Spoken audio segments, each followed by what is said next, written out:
we have defined a transformation as a mapping from one vector space to another. By vector space, I mean the vector spaces that we're dealing with, which is R something to R something, um, in the most general sense.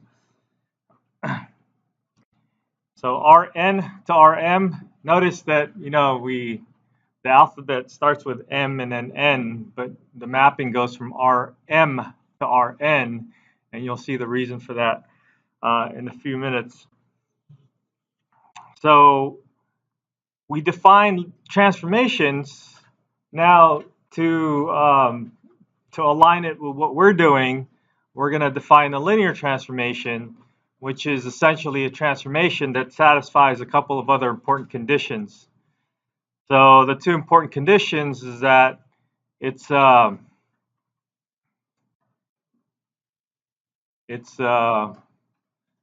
satisfies some sort of addition property and scalar multiplication property. And I don't know if this looks familiar, but we've dealt with a few linear transformations in the past if we allow ourselves to think of certain things as vectors. A couple of examples. If we imagine now in a real mathematical linear algebra class, they would be really talking about vectors and vector spaces. And one type of vectors that exist in the world of math is our functions, like continuous functions, continuous differentiable functions. They form a vector space because they satisfy a lot of other conditions. And there's a mapping from one function to another function called the derivative. And you guys might be familiar with that. The derivative is a linear transformation. If you recall some of the properties of the derivative, you could take the derivative of a sum by splitting it up and taking the sum of the derivatives. And then if you have a constant times a derivative, you can take the constant out and just take the derivative of the function. And then it satisfies those two conditions. That makes a derivative a linear transformation. And the other one is the other linear transformation is the integral, antiderivative. So we take the antiderivative of terms by doing term-wise integration and then just adding them up at the end. Or if you have a constant times a function that you're integrating, you can take the constant out. And so those two actions are linear transformations from the vector space of functions to another vector space of functions. Okay, so that's a more abstract way of looking at this. We're gonna bring it back down to R2s and R3s, and then generalize it to different spaces M and N, and then and we're gonna focus on R2 to R2 examples because we can really see it, visualize it, grasp it.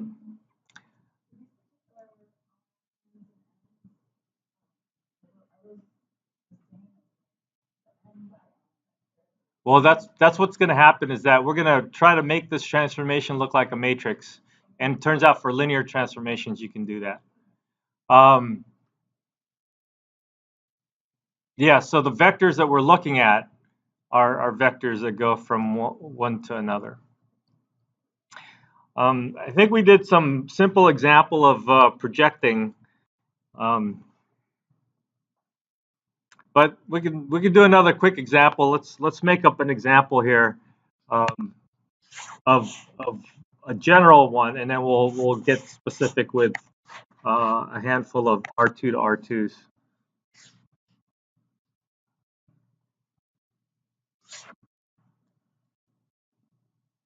And this is an example. I think it's similar to the book. Let's let T go from R2 to R3, and I'm just going to make this up.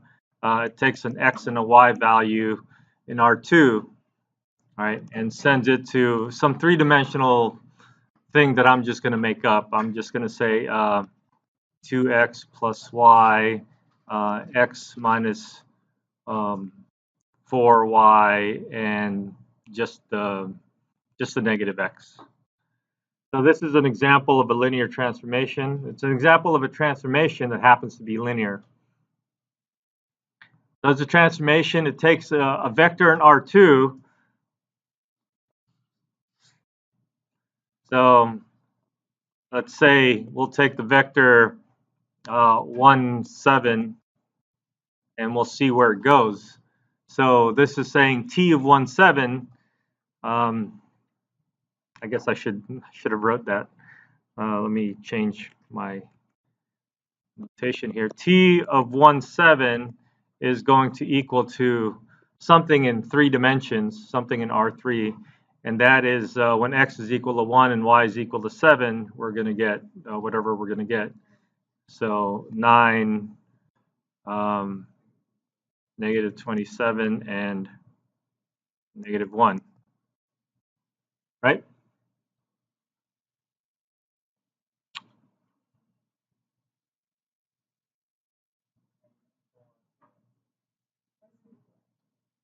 I don't know. Well, we could, what? I don't know. Oh, everything's important. You might get tested on it. So we can come up with an application of this. We could say that this is some sort of, I can't come up with one right now, but I can, let me try to think up of an application of why this would be important. This particular example I just made up, but when we start seeing things from R2 to R2, we can take a look at applications in graphic design or something.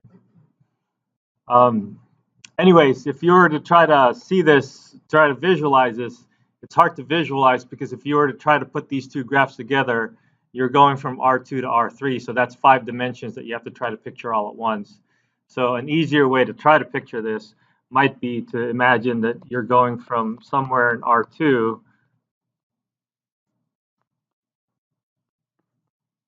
to your x and y, and then your x, y, z.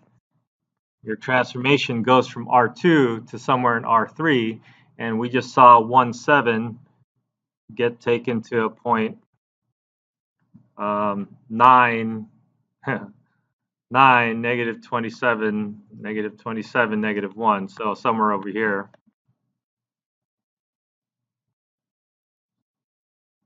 So that's that relationship. And unless we really take a look at more points, or we took a look at a set of points like where this whole box might go, then it's kind of hard to visualize. But we can do that. Certainly take a bunch of these points, and that's another lecture. So what might be interesting to prove is to prove that this is actually a linear transformation. And so let's do a quick proof that this is a linear transformation.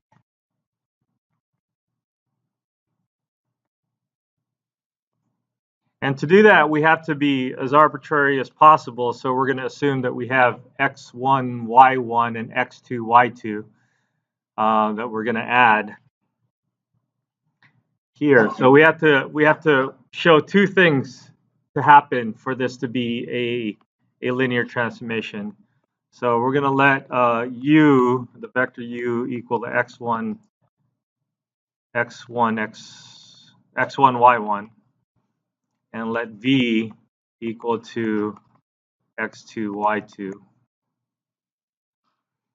And then we're going to add this. U plus v is equal to the vector x1 plus x2, y1 plus y2. And that's just component-wise addition, right? And then we have to figure out what t of u plus v is equal to. And so that's like putting x1 plus x2 in for x, and then putting y1 plus y2 in for y. And so we get 2 x1 plus x2 plus, and then y was equal to y1 plus y2. And then we have x1 plus x2 minus 4 y1 plus y2. And then we have negative x1 plus x2. And the whole point behind this is to make it look like t of u plus t of v. And so if we can do some factoring and manipulating algebraically, we get 2x1 plus y1 and separate that with 2x2 plus y2. Right, that's just the first component split up a little bit. And then we have x1 minus 4 y1 plus x2 minus 4 y2. And then we have negative x minus or plus negative x1 plus negative x2. And then you can split this up to 2x1 plus y1. I need more room.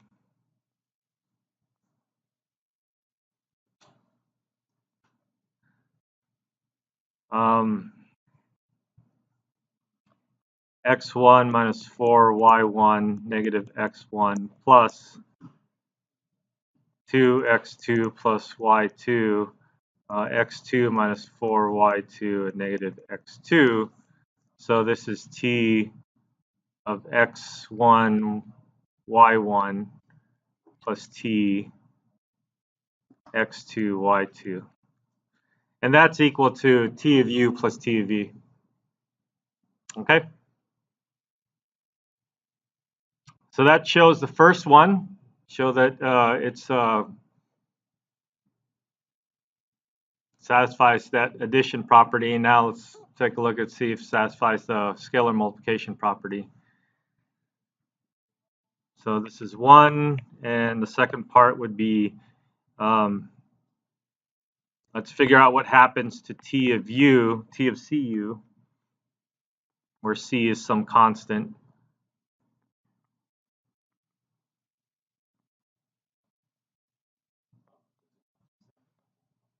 It has to satisfy both conditions for this to be a linear transformation. So we'll use the u vector. So maybe I'm taking a little extra steps here. C x1 and C y1. So according to the transformation, it's going to be this 2x plus y, x minus 4y. So it's equal to 2x plus y, and x is equal to c x1, and y is equal to c y1. And then we have x minus 4y, and x is equal to cx1, y is equal to cy1, and then negative cx1, negative x. Again, with some manipulating, you can factor out a c. So we got a c times 2x1 plus y1, factor out a c, x1 minus 4 y1, and c minus x1. So you can factor out a c in front of all that. And then we get what we would expect in our original vector, which is equal to the transformation of u.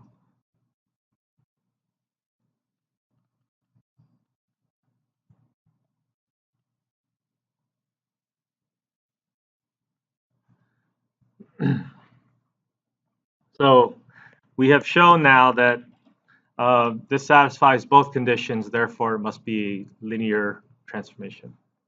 Yeah.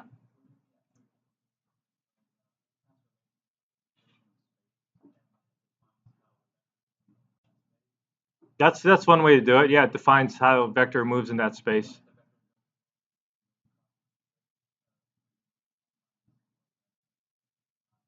Yeah, so it has to move given these constrictions.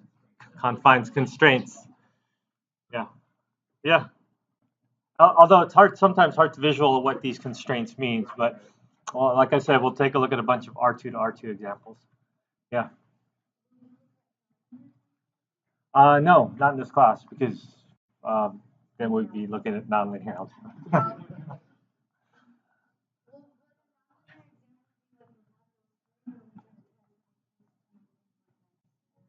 Yeah, like going to polar coordinates. So those are examples. That's an example of a nonlinear transformation. Correct. One nice thing about linear transformations is that you get two added special properties that come along with this. And the first one is that 0 is always going to get mapped to 0. And then these two, the addition and scalar multiplication, can be combined into one. And, you know, when we add and scalar multiply things all together, we have what we call linear combination. And so the linear combination of these things would also exist in in in your transform. So these two properties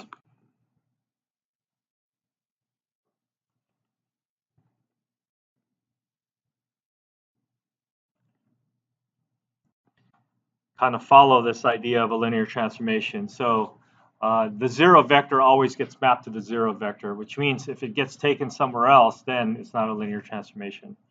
And you can stack up your addition and scalar multiplication to just more than two things. And then if you can take a look at the derivative and integral as well,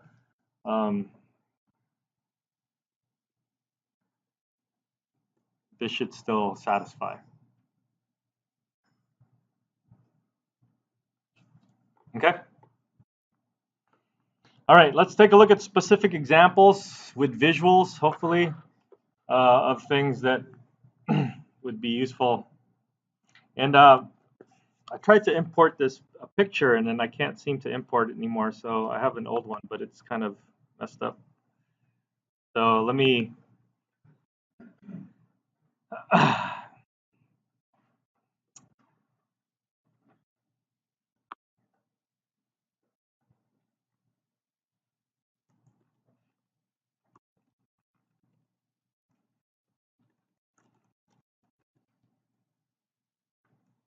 R2, R2. I wonder if I can double R2 magic. Let's take some examples going from R2 to R2. I think we had one. Did we have one? What was it? Remember? God, it was projection or something, right?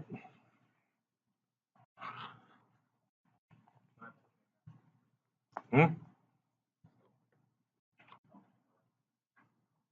What? No, in R2. All right. Well, yeah, x y to x0. That's the simple one. So,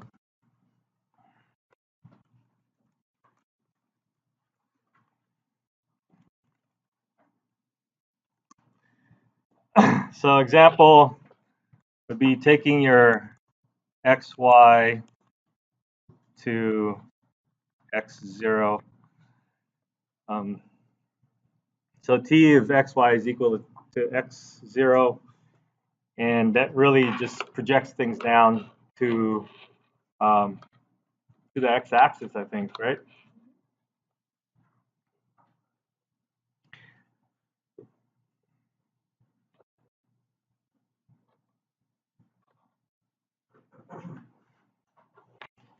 So that takes a point. So if we take something from R2 to R2, it's good to draw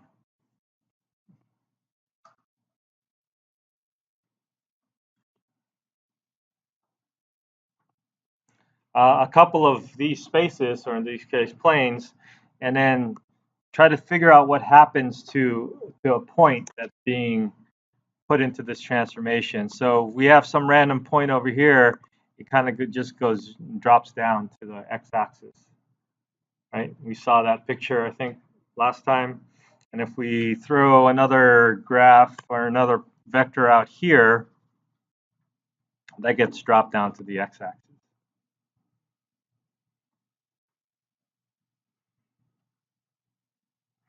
All right. And I think at the end of last time, I also mentioned that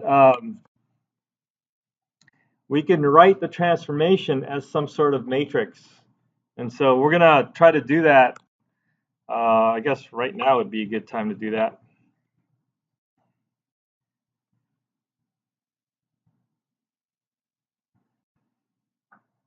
Would now be a good time to do that? Okay.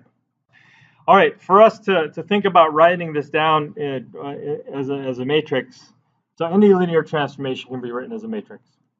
If it's not a linear transformation, then we can't use matrices to do it. So for linear transformations, what we need to do is we need to figure out where the standard basis vectors go.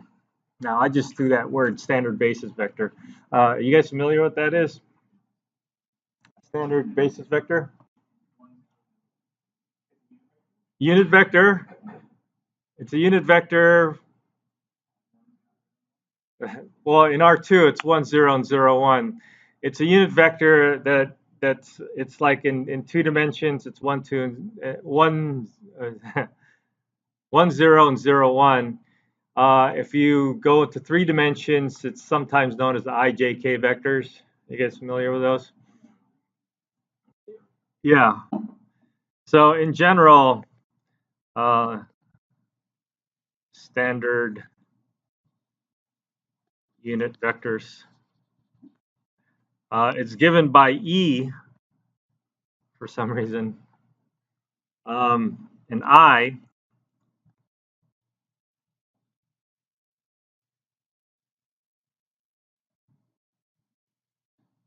where it's equal to 0 everywhere else except for the ith component, where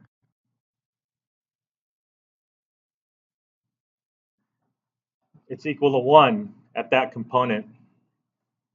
So imagine if you're talking about a 10-dimensional space and the ninth basis vector is going to be zeros everywhere else except for the ninth spot. So the IJK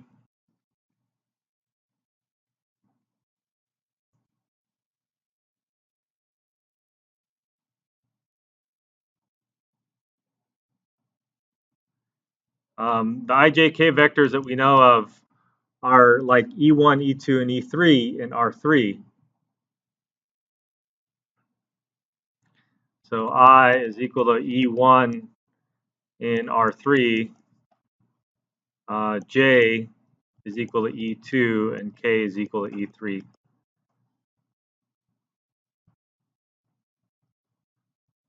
So they're unit vectors. They're of unit length, and they're all perpendicular to each other. There's some nice properties about it being unit length and perpendicular. But these are standard unit vectors. So to make a matrix out of a linear transformation, what we want to do is we want to figure out where the standard unit vectors go. So if this is our T transformation, then we want to know what T of 1, 0 is. And we want to know what T of 0, 1 is. Right? So if you put, for the first one, 1, 0, x is equal to 1 and y is equal to 0, and you're going to get 1, 0. For the second one, x is equal to 0, y is equal to 1.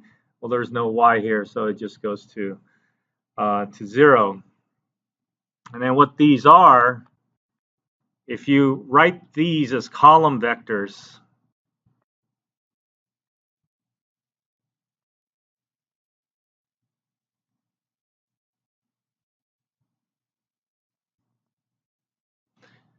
of your matrix, then you're going to get a matrix that represents a transformation.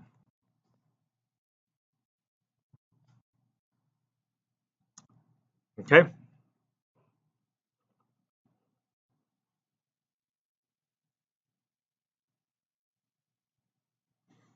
Um,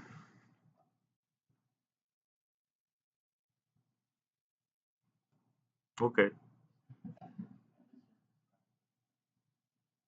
This describes not the space, but the transformation. It describes the transformation and see what happens. No, there's nothing about necessarily about perpendicularity about this. Yeah.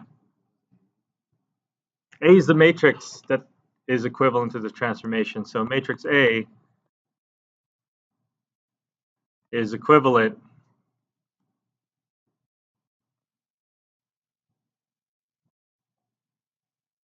did I spell it? Whatever.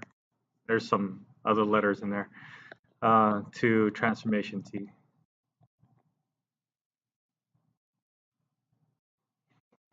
Yes.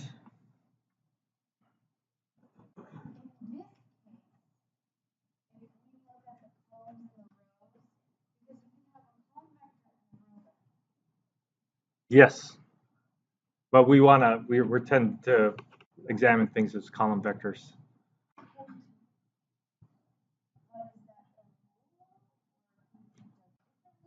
Well, if we're talking about linear transformations and matrices that represent linear transformations, we would definitely want to stick with column vectors. All right. I don't know if we can get a good picture. This is not necessarily the best type of example to work with, but let's see if we can get a visual of this thing. And what I'm going to do is that this has a nice, interesting way of representing linear transformations. And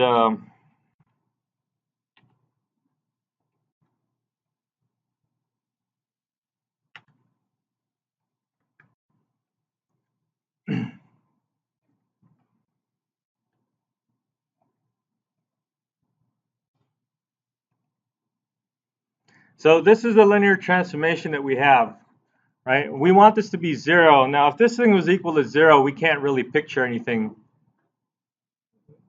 Literally, there's nothing there. And so what I'm going to do is I'm going to see if I can mimic the idea that this thing approaches 0. So I'm going to call another variable here.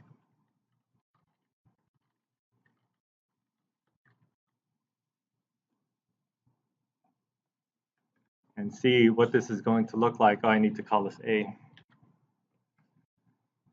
So if A was equal to 1, this is what we would call the identity. And we'll get to know that a lot later on. But if A gets smaller and smaller, everything gets squished down. Everything squishes down to the x-axis. In fact, it might be nice if we can actually see a shape to get squished down. So let's draw a box. No, let's draw something interesting. Let's draw an ellipse. Let's draw a circle. What? Is that not interesting? R less than 1. That's a circle, right? Polar coordinates. So let's shrink it down, and what happens is that these things get shrunk down, and it gets shrunk down. It gets projected onto the y-axis, the x-axis. Okay. All right, so that's what happens.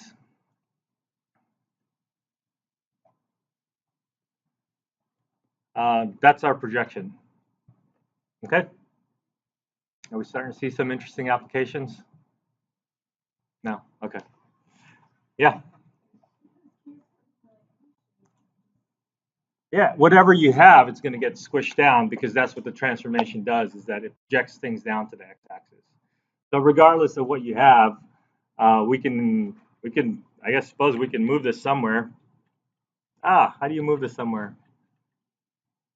Would +1 do? I don't know. No. Yeah, I don't know how to move it.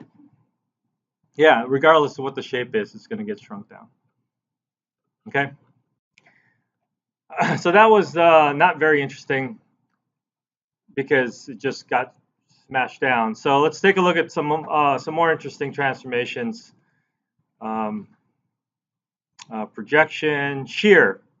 This is another popular one that they have in the textbook. Shear. A shear transformation is a transformation that shifts your object.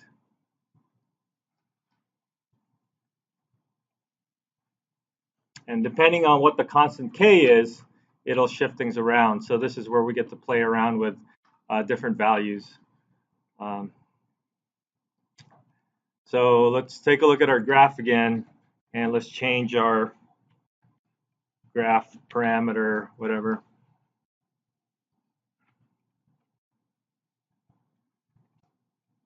So I'm going to start this with r is equal to 0. So that's r is equal to 0 or a is equal to 0. And then as we move a, we start shearing it.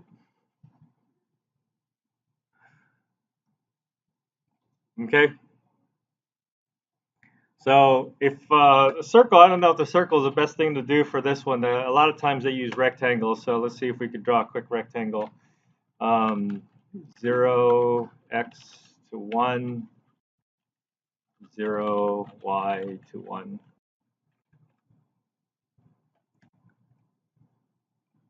So this is what shearing does. So when a is equal to 1, we have the matrix 1, 1, 0, 1, and that shears it in that direction. And if a were to become negative, then the shearing goes in the other direction, in the positive. So the shearing can go in the positive and negative direction. And of course, you can get this to be as big or as small as you want.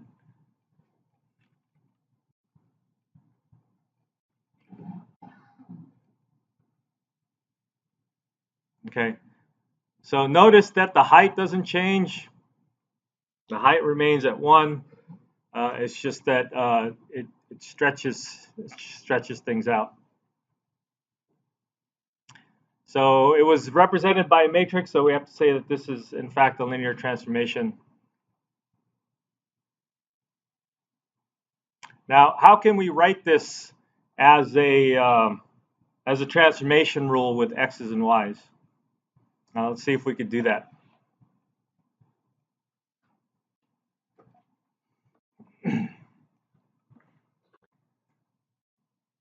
So what we're assuming is that this is sheared by your standard basis vectors.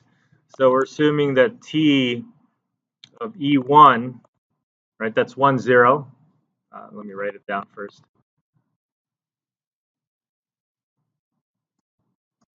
Is equal to what?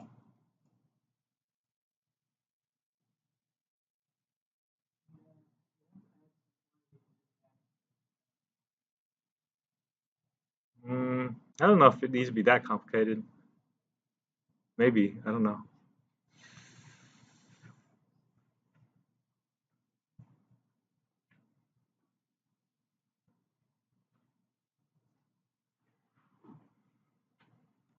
I think this is just 1, 0,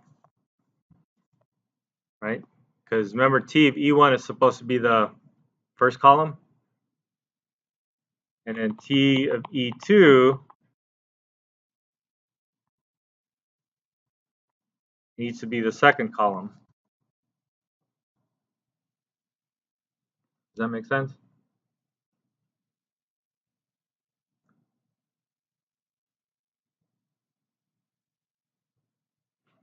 So how can we write this as t of xy?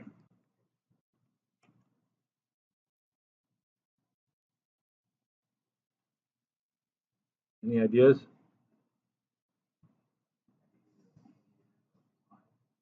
What? Wait, what? X plus K?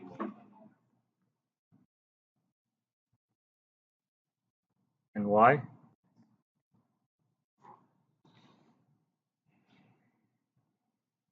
Okay, is that right?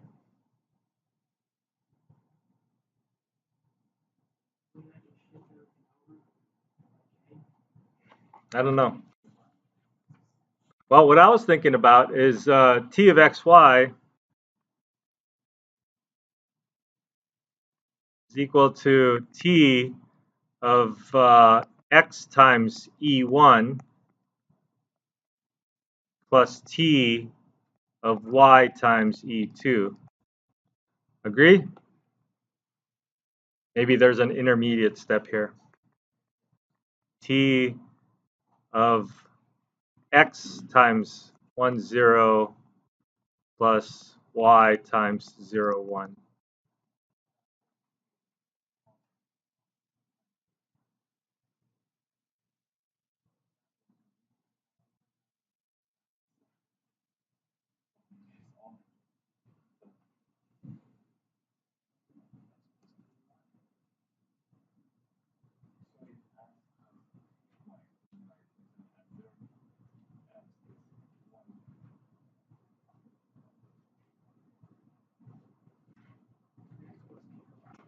It's what? X plus KY? What?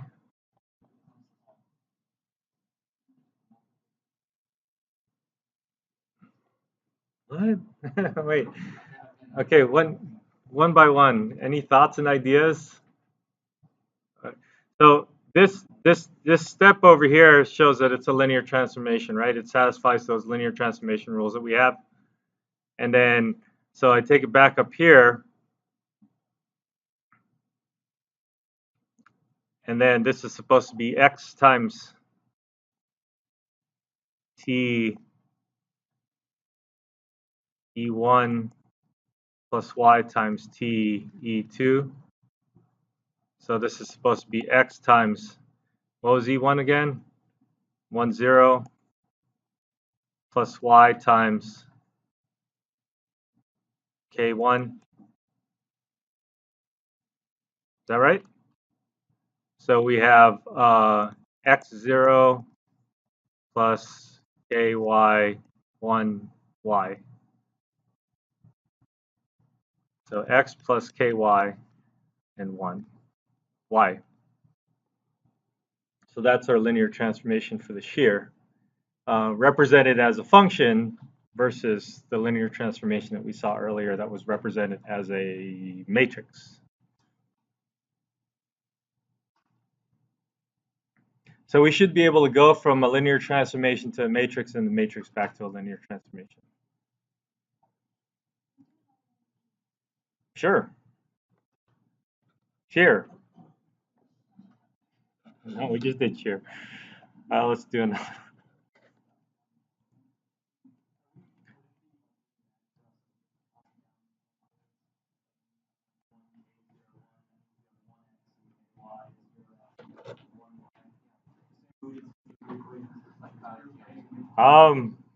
I suppose it's okay.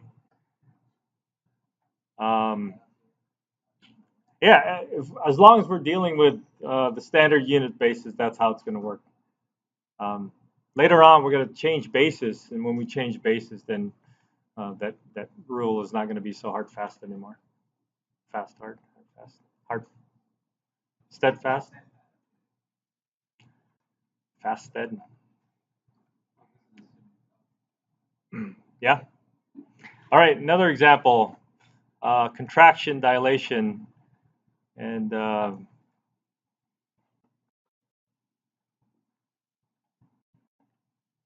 rotation is the one that's most interesting.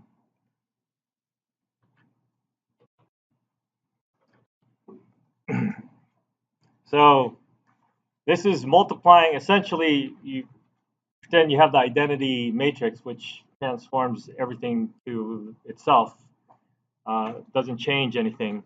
But now you're multiplying it by some factor of k. So if k is bigger than 1, you can imagine whatever it is you're doing is going to expand. And if k is less than 1, it's going to shrink. So let's take a look at how that's going to work graphically first. So this is our parameter and zeros everywhere else.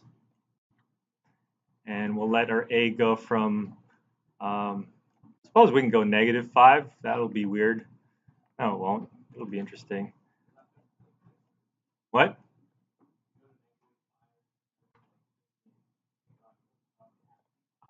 Yeah, probably. I don't know. Let's see. Okay, so it gets larger. That's clear. And when it goes, it shrinks, but at some point it does something else. Well, look at the numbers. Is it just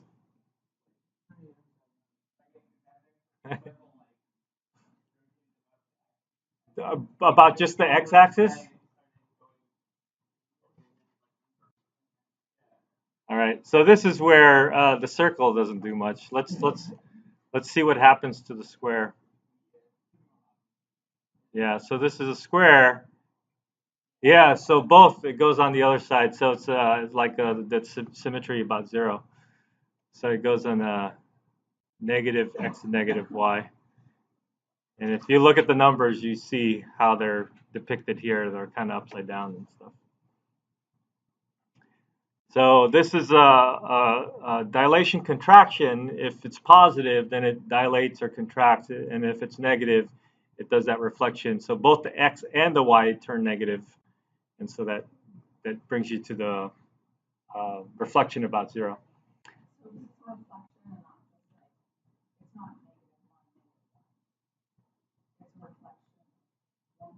It's a reflection about 0, I guess. So if you're in the first quadrant, then you'll be in a third, and if you're in the second quadrant, you'll be in the fourth, or whatever the vice versa is. In fact, yeah, let's put ourselves in the second quadrant. That would be x goes from -1 to 0, and then you're in the third quadrant. What happens if we go from -1 to 1? Yeah, that one's not so telling. If you don't put yourself in just one quadrant, it doesn't. You can't see that switch. Okay. So this is a contraction dilation. So we could describe this. So we'll try to describe this in words. If k is bigger than 1, it's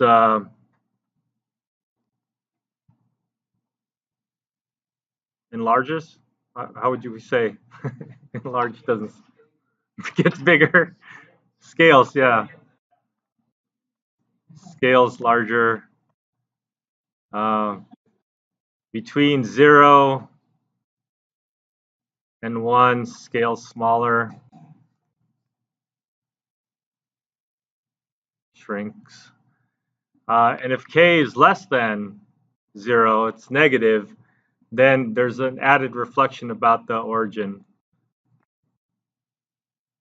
Reflects about the origin and scales accordingly. So that was interesting. We should try to put some pictures in our notes, huh? See if I could take a picture of this.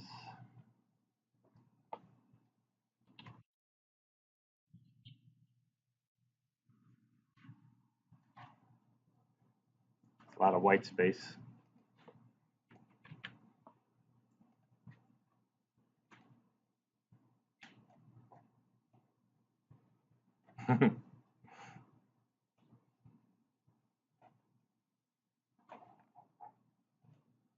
There we go. It's fun to see pictures and notes, right? Especially if you guys can't draw at all in your own notes. So let's do the other one, that I have in my notes, and that is the rotation. This is, I think, the most interesting one.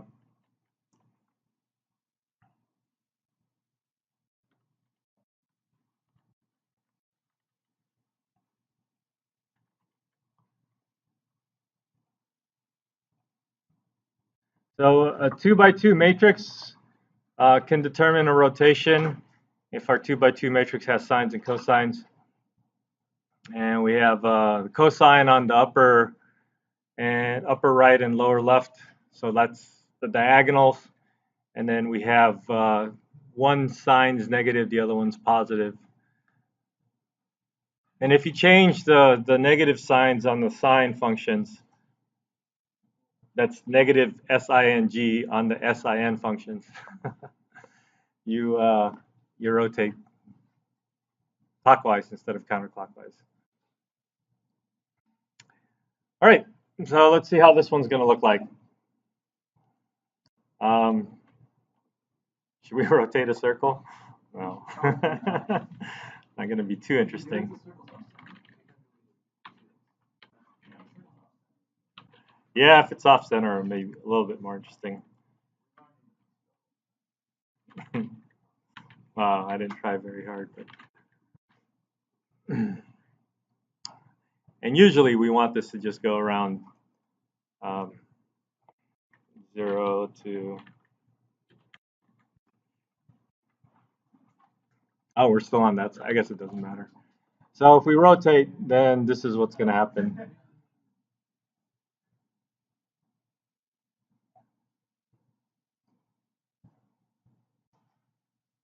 Let's rotate a circle.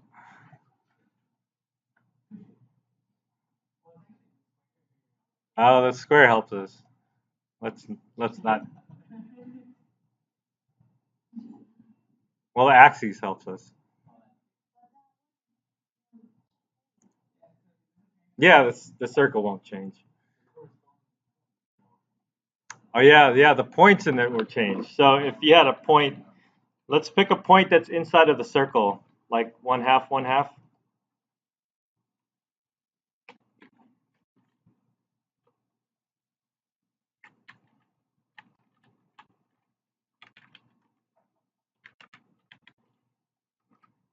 So there's this point on the circle, right? So even if you take the things off, if you have a point on the circle and you can have it rotate, it's still that point is changing. See how that point moves as I move my angle around? So that's the rotation, and that's what makes this. And the rotation is a linear transformation to satisfy. It's in a matrix form, so it must be a linear transformation. Yeah. And that's how this program is built. So the axis rotates. But yeah, if you were to see it if we were to draw just a regular x and y, then it shouldn't change.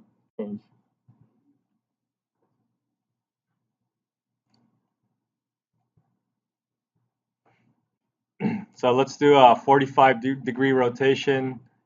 What's 45? That's like pi over 4.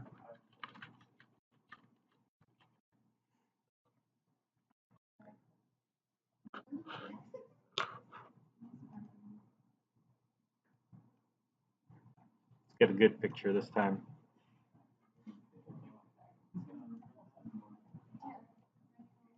What?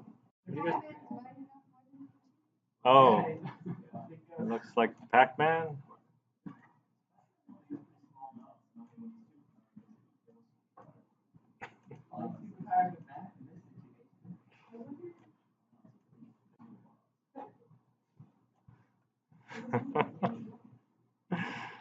I made a Pac-Man. I didn't even know it.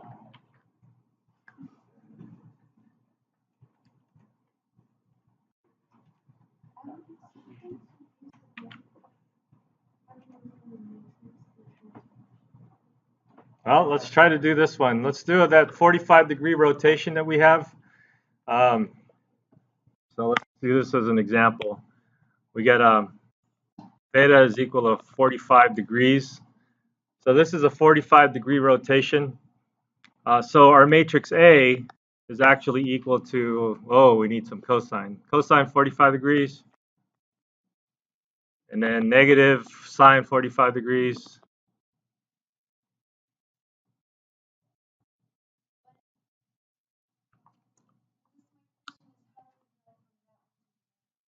Yeah, we're getting there. It's okay. Yeah, so the idea is to try to see what happens when we take, so these are our column vectors, and these are supposed to be your transformation evaluated when evaluated at the first, is using E1 and E2 okay, or 1001? So this is T of 10, and this is T of 01.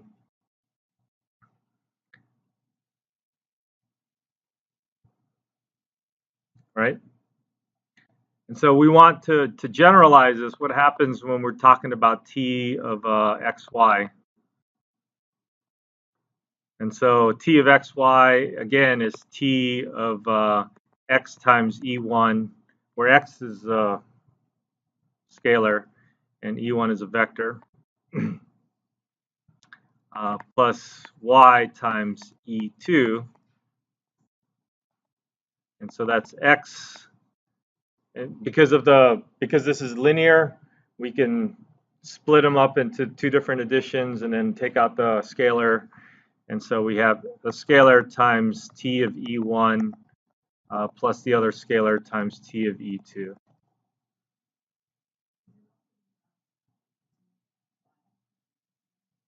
If we're looking for the general way of saying, writing this in as a transformation, yeah.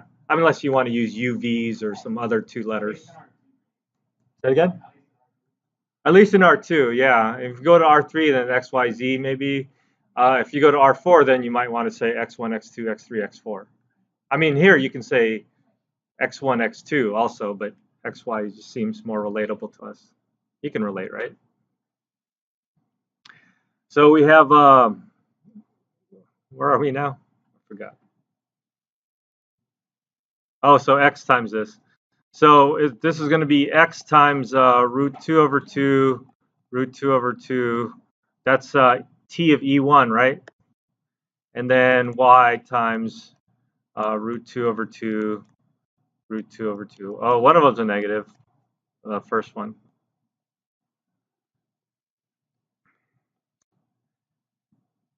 And then you could just put it all together. This is equal to root 2 over 2x minus root 2 over 2. This is x, not in the bottom. And then y, root 2 over 2x plus root 2 over 2y. And then if you're really savvy about this, you could just factor a root 2 over 2 on everything.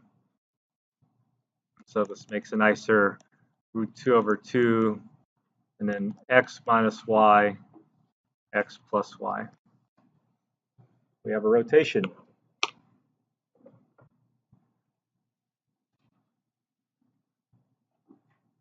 My negative sign's a little too big. There. Okay. So in fact, this matrix, we can technically factor out a root 2 over 2 and then have the root 2 over 2 outside, and we just have 1, negative 1, 1, 1. And then, in fact, if we take the root 2 over 2 out and just have that 1, negative 1, then not only do we, what do you think happens? I guess I should ask. It's what? It's still a rotation, but something else happens if we take out the root 2 over 2. It'll scale it, right? So let's take a look at our picture again. And if we just change our problem into 1, minus 1, 1, and 1, then we have that same rotation, except now it's scaled because root 2 over 2 keeps it kind of restricted to where it's supposed to be. gets bigger. Yeah. Yeah, so it's a part of his dilation. So a dilation, you saw the dilation is k zero zero k, but really it's just the matrix times another factor on the outside. So if I multiply this by a factor on the outside and change my a,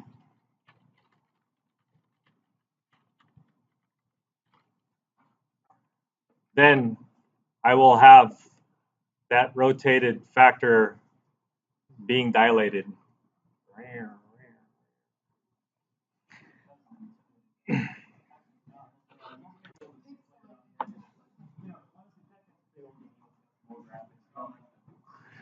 Can't you see the pixelated? So, oh, so the other thing I was talking about was if you were scaling this, not scaling, but if you change the sign. Um, so let's go back to the cosine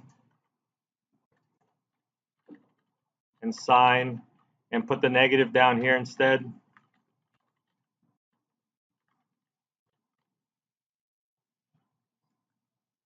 And let's go to about 2 pi.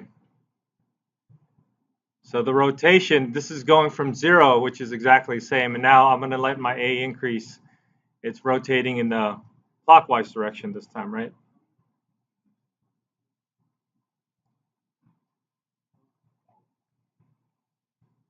So there, yeah.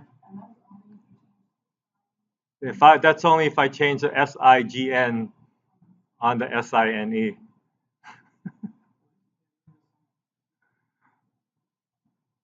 Oh, completely? I don't know.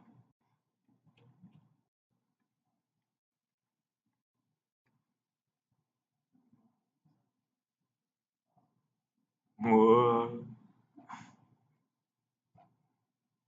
Some stuff happens. Yeah.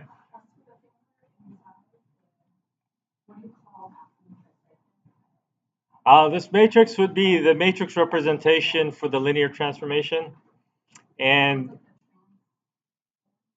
well, you can call it the actual linear transformation. That's so it acts like a function. Is basically it's essentially what's happening. It acts like the function.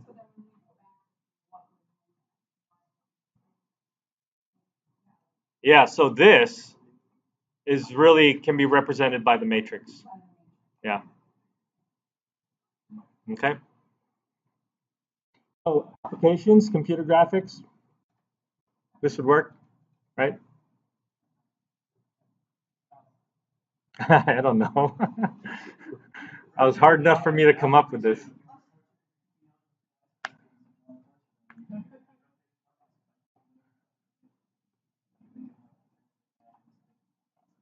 Yeah.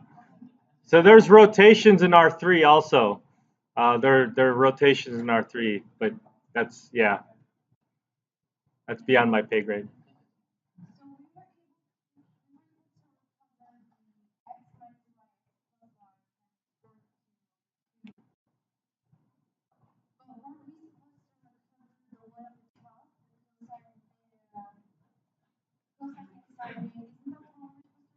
Well, we should be able to go both ways, is what we're saying.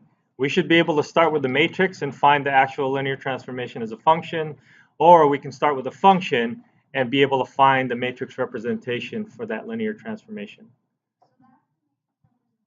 Yes, is just the function. Yes.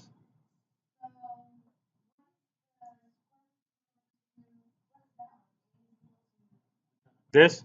Oh, yeah,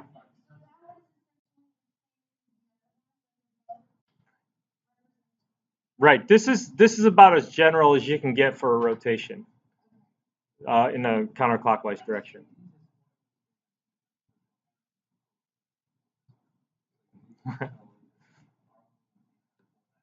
We're not.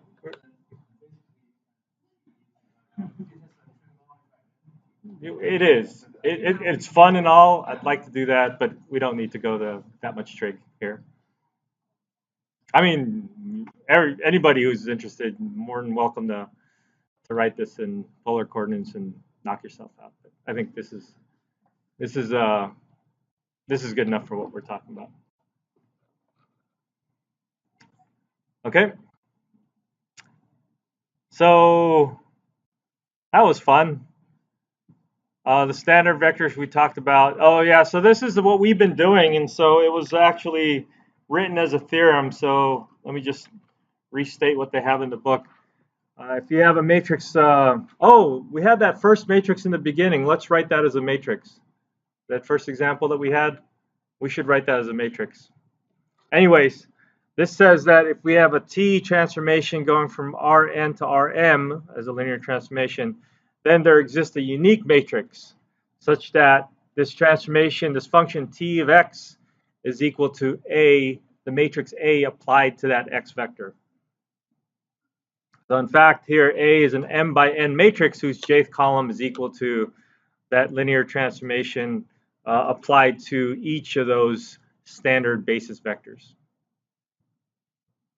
So with this idea, I want to go back to our first example where we wrote that transformation from R2 to R3 and see if we can view that as a matrix. And then I want you to look at the relationship between the M and the N as the rows and columns for the actual matrix that we're going to get.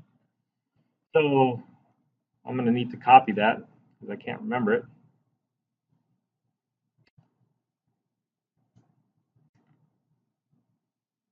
It's this one, right? Are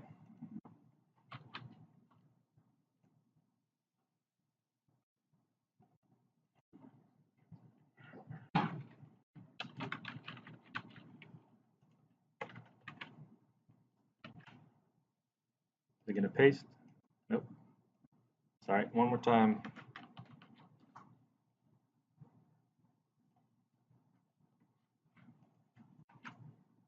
There we go. All right, so this is our transformation. Let's see if we can write this into a matrix. Now, let's see where the domain is, the beginning part, R2. So we're in R2.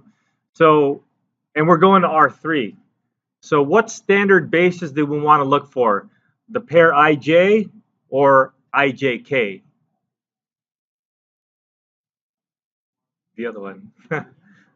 Your input is the domains. That's what you want to get, right? So we want just the IJ. So we're going to consider E1 and E2 in R2, a two-dimensional vector, because that's what goes into the transformation. So let's take a look at T of E1. That's T of 1, 0. E1 is 1, 0, right? So this is going to equal to, and then you'll see like similarities with columns and vectors and how this is written. X is equal to 2, I mean, X is equal to 1, Y is equal to 0, and this is what I see. Is that correct? Is that right? All right, and then we'll go T of E2. That's T of 0, 1. And again, we have, this time we have 0 for X and 1 for Y. And I get 0 for X, so that's 1 for the first one, -4 for the second one, and 0 for the last one. And so now these are the only two vectors that I have in my standard basis vectors. So my matrix A is just going to be these two vectors written as column vectors of our matrix. So 2, 1, -1, 1, -4, 0. Right? So notice that A is a what by what matrix? 3 by 2 matrix. And you look at the domain and the range of this. This is your N and this is your M. Wait, yeah. M by N, right? And then your matrix is an M by N.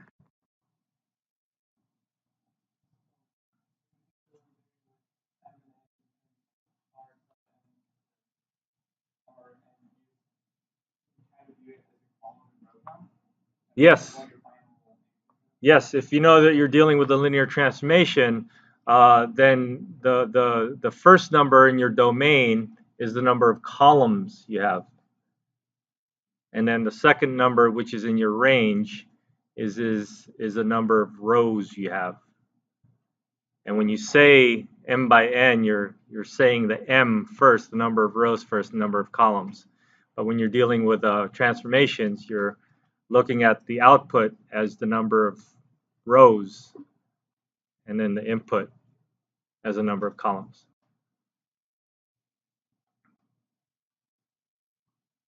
Okay, so our example took, what was our first example here? We took an actual value, 1,7. So we took 1,7,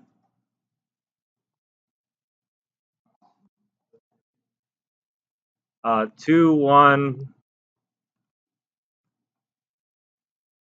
1, -4, -1, 0. Let's apply 1,7 to that. And we didn't really formally define matrix multiplication, but it's really a dot product of row and column kind of business. And so when we do that, we're going to get 2 plus 7, that's 9. 1 minus 28, that's -27, and -1 and 0. And this should be the same answer that we got at the very beginning when we took the transformation. So now we're doing it differently. We're using a matrix to do this multiplication. This is AX. And compared to TX that we did in the earlier page, these should be the same.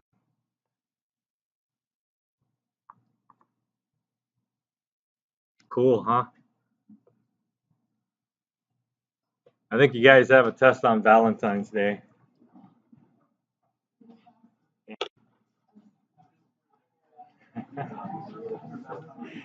All right, so we're done with chapter 1. We're gonna take a peek at chapter 2, but we need to start reviewing too. So we'll see what we'll do about reviewing.